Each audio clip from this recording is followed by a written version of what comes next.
Hello guys, কেমন আছো সবাই? তো আজকে আমরা গীতা এলবিবি সিরিয়ালের নতুন একটি আপডেট নিয়ে চলে আসছি। তো এই আপডেটে দেখতে পারবো গীতা হসপিটালে ভর্তি হয়ে আছে। তার খুব একটা অ্যাক্সিডেন্ট হয়েছে আর তার মা তার সঙ্গে আছে। তো এই নিয়ে তারা অনেক বিভ্রান্তে তাদের দিন কাটছিল। আমার ছেলে নিখোঁজ ছিল।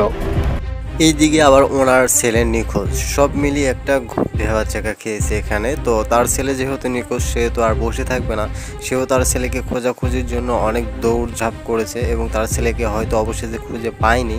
এর পরবর্তী এপিসোডে দেখতে পারবো আসলে ঘটনাটা কী ঘটেছিল।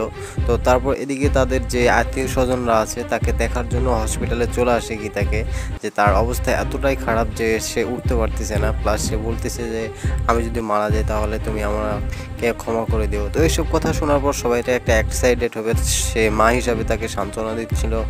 তো এই ছিল এই ভিডিওর মোস্ট প্রোমো আপডেট। সবাই ভালো থাকবেন, সুস্থ থাকবেন, ধন্যবাদ।